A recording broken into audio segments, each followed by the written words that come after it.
1,00,000 మంది శివభక్తులతో కలిసి మహారుద్రాక్ష పూజలో పాల్గొనండి. వెంటనే కాల్ చేసి మీ పేరును నమోదు చేసుకోండి.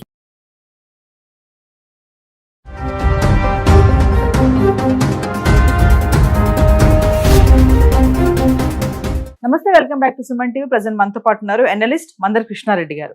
నమస్తే సార్. నమస్తే అమ్మా.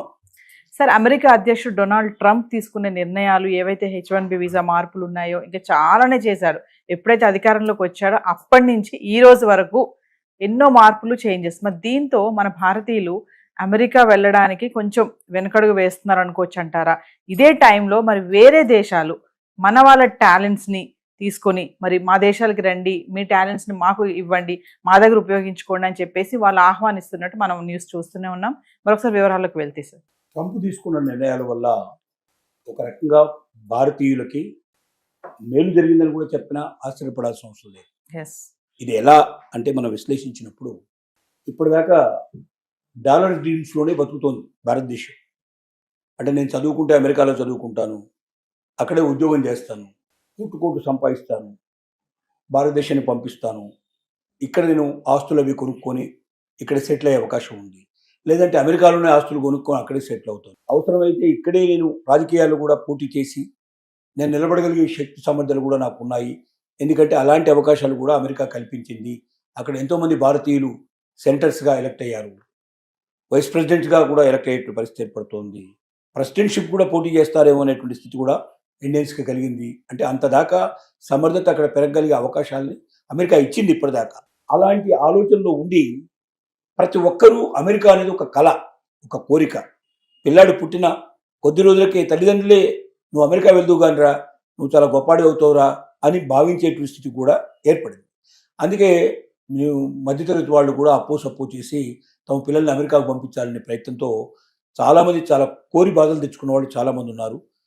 అయితే అక్కడికి వెళ్ళిన తర్వాత అంటే ఏదో రకంగా ఇక్కడ అతన్ని పంపించగలిగే పరిస్థితి ఏర్పడితే చాలు, పంపించిన తర్వాత అక్కడ ఏదో ఒక జాబ్ చేసుకుంటాడు, చిన్నదో పెద్దదో ఏదో జాబ్ చేసుకొని మెల్లగా డబ్బు సంపాదించుకుంటూ తను చదువు అక్కడ పూర్తి చేసుకుని అక్కడే ఏదో ఒక ఉద్యోగం సంపాదించుకొని అక్కడ సెటిల్ అవుతాడనే ఒక నమ్మకం, విశ్వాసం ఇప్పటిదాకా గత దశాబ్దాల కాలం లోపల భారతీయులకు పూర్తిగా నమ్మకం, విశ్వాసం కలిగించింది అమెరికా.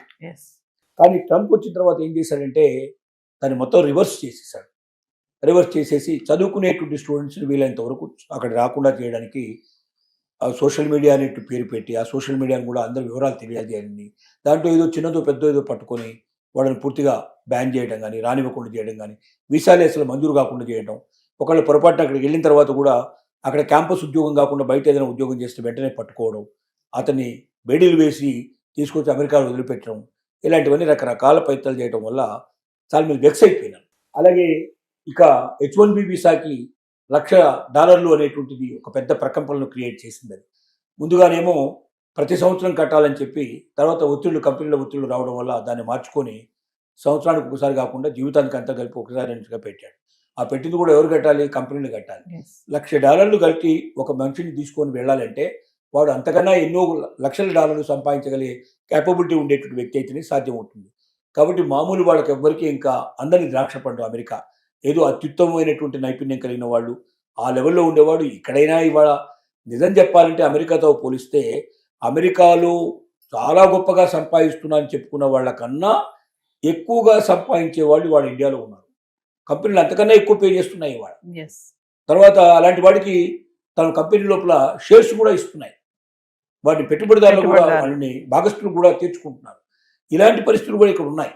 లేదా ఏముందో కొద్దిగా ఏదైనా స్టార్టప్ కంపెనీ పెడతానంటే బ్యాంకులు రుణాలు ఇస్తున్నాయి, గవర్నమెంట్ అనేక రకాల ప్రోత్సాహాలు అందజేస్తుంది. కాబట్టి తెలివితేటలు ఉండబడి వాడు అమెరికా వెళ్లాల్సిన అవసరం లేదు, ఇండియాలోనే అంతకన్నా ఎక్కువ సంపాదించగలడు. ఇక్కడున్నంత స్వేచ్ఛ, ఇక్కడున్న అవకాశాలు, ఇక్కడున్నంత ఆనందకరమైన జీవితం అమెరికాలో ఉండదు. అమెరికా అంటే రెస్ట్రిక్షన్స్ భయం, కొన్ని నిబంధనలకు లోబడి జీవితాన్ని గడపాల్సిందే. గట్టిగా చెప్పుకోవాలంటే మన ఇంట్లో కుక్క మురిగితే పక్కవాడు కేసు పెడతాడు, మన ఇంట్లో పిల్ల అరుపు వినబడిందంటే పక్కింటి వాడు కేసు పెడతాడు, మన ఇంట్లో రేడియో టీవీ పెద్దగా పెట్టుకుంటే పక్కింటి వాడు కేసు పెడతాడు. అంత భయంకరమైన జీవితం గడపాల్సి వస్తుంది అక్కడ. స్వేచ్ఛ స్వాతంత్రం అనుకుంటాం, బయటికి వెళ్ళి మాట్లాడాలనుకుంటే ఒక వ్యక్తి దొరకడం, కిలోమీటర్ల దాకా మనకు మనిషి ఎవడు కనబడ్డు. ఇలాంటి జీవితం మనం ఊహించలేము. మన ఇండియన్ లైఫ్కి అలవాటు పడే వాళ్ళు ఎవరైనా సరే ముందు ఇంట్లో జనంగానే పక్కింటి వాళ్ళు ఎవరున్నారో ముందు వాళ్ళ దగ్గరికి వెళ్ళిపోతాం, వాడితో మాట్లాడతాం, వాళ్ళు ఎవరో తెలుసుకుంటాం, మనం ఎవరో చెప్తాం, ఇలాంటి ఒక జీవితానికి అలవాటు బట్టి మనం ఆ రిస్ట్రిక్షన్ నిబంధనలో పట్టడం కష్టం. ఇప్పుడు ట్రంప్ తీసుకున్న నిర్ణయాల వల్ల జరిగింది ఏమిటంటే అక్కడికి వెళ్ళే స్టూడెంట్స్ సంఖ్య గణనీయంగా తగ్గిపోతుంది. ఒకటి, ఎంక్వైరీ చేయడం, అమెరికాలో ఏమేమి చదువులు ఉన్నాయని ఎంక్వైరీ చేసే వాళ్ళ సంఖ్య 46.4% తగ్గిపోయినట్టుగా లెక్కలు వస్తున్నాయి. అలాగే కెనడాకైతే 76% ఎంక్వైరీ చేసేవాళ్ళు తగ్గిపోయినారు. అంటే కెనడా వాళ్ళు కూడా ఇలాంటి కొన్ని రిస్ట్రిక్షన్ పెట్టారు. అమెరికా పక్కనే ఉంటుంది కాబట్టి Yes. అనుకునే ఆ కెనడా కూడా అమెరికాను చూసి కొన్ని నిబంధనలు పెట్టింది. దానివల్ల ఇప్పుడు కెనడాని అమెరికా రెండింటి కూడా దూరం చేసుకొని సిద్ధపడుతున్నారు. అయితే ఇదే సమయంలో ఇతర దేశాలు ఏవైతే ఉన్నాయో, ముఖ్యంగా యూరప్ దేశాలు మనల్ని ఆహ్వానించి రెడ్ కార్పెట్ పంచడానికి సిద్ధంగా ఉన్నాయి. ఇండియన్ టాలెంట్ వాళ్ళకి బాగా తెలుసు. అమెరికా ఇవాళ ఇంత డెవలప్ అయిందంటే దాంట్లో ఇండియన్స్ యొక్క పాత్ర చాలా ఎక్కువ. డెఫినెట్గా మనం గుండెల మీద చేసుకొని చెప్పొచ్చు, అమెరికా అభివృద్ధిలో భారతీయ సైంటిస్టులు, భారతీయ ఉద్యోగస్తుల యొక్క పాత్ర చాలా ఎక్కువ. వాళ్ళంత అభివృద్ధి చెందారంటే, వాళ్ళ టెక్నాలజీ అంత డెవలప్ అయిందంటే మన వాళ్ళు లేకపోతే అది సాధ్యమయ్యే పని కాదు. Yes. అందుకే అమెరికాలో ఉండేటువంటి అనేక టెక్ కంపెనీలు ఇవాళ భారతదేశం నుంచి వెళ్ళినటువంటి ఉద్యోగస్తులకి అక్కడ వాళ్ళని సీఈఓలుగా ప్రకటించింది. ఇంత అమెరికా లోపల ఇవాళ ట్రంప్ తీసుకొస్తున్న విధానాల్లో కూడా ఇంకా రోజు రోజుకి సీఈఓలు కొత్తగా ఇండియన్స్నే పెట్టుకుంటున్నారు, కానీ అక్కడ ఉండే వాళ్ళని కాకుండా అమెరికన్స్ని ఎవరు పెట్టిగా అపాయింట్ చేసుకొని సిద్ధపడలేవు. కారణం ఏంటంటే అమెరికాలో ఉండే వాళ్ళకి టెక్నాలజీ తెలవడం చాలా తక్కువ మంది అక్కడ తెలిసిన వాళ్ళు. రెండోది ఏంటంటే వాళ్ళు రిస్ట్రిక్టెడ్ టైం పనిచేస్తారు. నేను Yes. కరెక్ట్గా 10 to 5 అంటే 10 to 5 అంతే. 5 o'clock తర్వాత ఒక్క సెకండ్ కూడా ఆగరు వాళ్ళు. 10 o'clock లోపల ఒక్క సెకండ్ కూడా వాళ్ళు 10 o'clock పర్ఫెక్ట్గా అక్కడ ఉంటారు. 5 o'clock వెళ్ళిపోతారు. మన ఇండియన్స్ అట్లా కాదు. అవసరమైతే పని ఉందంటే రాత్రంతా కూర్చొని కూడా పని చేసి పూర్తి చేస్తారు. సెలవులు కూడా వదులుకొని ఉండడానికి సిద్ధపడతారు. అంటే ఇక్కడ ఉన్నటువంటి దానికి ఒక కమిటెడ్గా ఉండేటువంటి ఎంప్లాయీస్ని ఇష్టపడేటువంటి విధానం. అందుకే ఇండియన్స్కి పెద్దపీట వేశారు. 75,000 ఉద్యోగాలు ప్రతి సంవత్సరం కూడా రిలీజ్ అవుతుంటే దాంట్లో 71% ఇండియన్స్కే అవకాశం కల్పించారు. Yes. కానీ ఇప్పుడు పరిస్థితులు మారిపోయినాయి. ట్రంప్ తీసుకొచ్చిన నిర్ణయాల్లో 2 జరగబోతున్నాయి. ఒకటి ఏంటంటే భారతదేశానికి తిరిగి వచ్చి ఇక్కడ తమకున్నటువంటి శక్తి సామర్థ్యాన్ని పెట్టుకొని తమే కంపెనీలు స్టార్ట్ చేసి తాము బతకడం, తాము గొప్పగా జీవించడమే కాకుండా ఇక్కడ ఉన్న వాళ్ళకి ఉద్యోగం కల్పించేటువంటి పరిస్థితి ఒకటి. చాలామంది ఆ నిర్ణయాలు తీసుకోబోతున్నారు. ఎందుకంటే ఇక్కడ ఏదో మనం అమెరికా లోపల బానిస బతుకు బతికేదానికన్నా ఇండియాకు వెళ్ళి స్వతంత్రమైన జీవితం గడపచ్చు. నేను పుట్టిన దేశం, నా దేశానికి నేను సేవ చేసే ఒక గొప్ప అవకాశం ఇప్పుడు నాకు కలిగింది. ఇప్పటికి నా కళ్ళు తెరిపించబడ్డాయి. ఇప్పుడు నా దగ్గర కొంత ఇన్వెస్ట్మెంట్ ఉంది. ఈ ఇన్వెస్ట్మెంట్ తోటి నేను ఇండియాకి వెళ్ళిపోయి అక్కడ నేను కంపెనీ ఓపెన్ చేసి నాకున్నటువంటి మేధస్సుతోటి అక్కడ ఇంకా ఇంతమంది మేధావులు కావాలంటే ఎంతమందిని దొరుకుతారు. అమెరికాలో ఇచ్చేటువంటి ఈ ఉద్యోగం ఏదైతే మనం జీతం ఇస్తున్నామో అందులో 10%, 20% ఇస్తే కూడా అక్కడ దొరికేవాళ్ళు ఉన్నారు. Yes. ఇంతకన్నా మంచి మేధావులు దొరుకుతారు అక్కడ. కాబట్టి వీళ్ళని పెట్టుకొని అవసరమైతే అమెరికా లాంటి దేశాలు, మిగతా దేశాలకు కూడా కావాల్సిన ప్రోడక్ట్స్ మనం ఇవ్వచ్చు, సర్వీసెస్ మనం ఇవ్వచ్చు. అక్కడి నుంచి అవుట్ సోర్సింగ్ లోపల మనం ఇక్కడ కంపెనీలకు మనం సర్వీస్ చేయొచ్చు. మనం అనవసరంగా అమెరికాలో ఉంటాం వేస్ట్. రోజు రోజుకు నిబంధనలు మారిపోతున్నాయి. ఎప్పుడు ఏ క్షణంలో నిర్ణయం తీసుకుంటారో తెలియదు. ఈవెన్ అక్కడ వాళ్ళు గ్రీన్ కార్డు కలిగి ఉన్నప్పటికీ, అక్కడ సిటిజన్స్గా గుర్తించబడ్డప్పటికీ ఏ క్షణంలో వాళ్ళ గ్రీన్ కార్డు ఊడిపోతుందో, ఎప్పుడు సిటిజన్షిప్ పోతుందో తెలియనటువంటి భయంగా ఒక దొంగల్లాగా బతికేటువంటి బతుకు కన్నా స్వతంత్రమైన జీవితం గడుపుతూ నా మాతృదేశానికి నేను తిరిగి వచ్చి నిర్ణయిస్తాను చాలామంది ముందుకు వస్తున్నారు.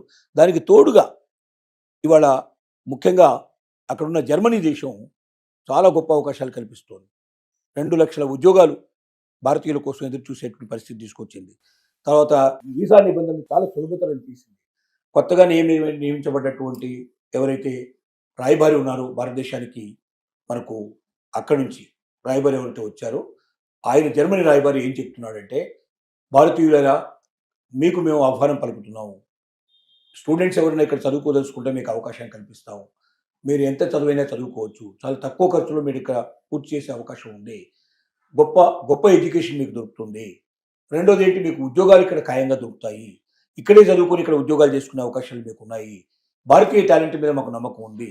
అమెరికా ఇవాళ ఎంత గొప్పదైందంటే దానికి భారతీయుల ఒక శక్తి సామర్థ్యాలు కూడా ఒక రకమైన కారణం.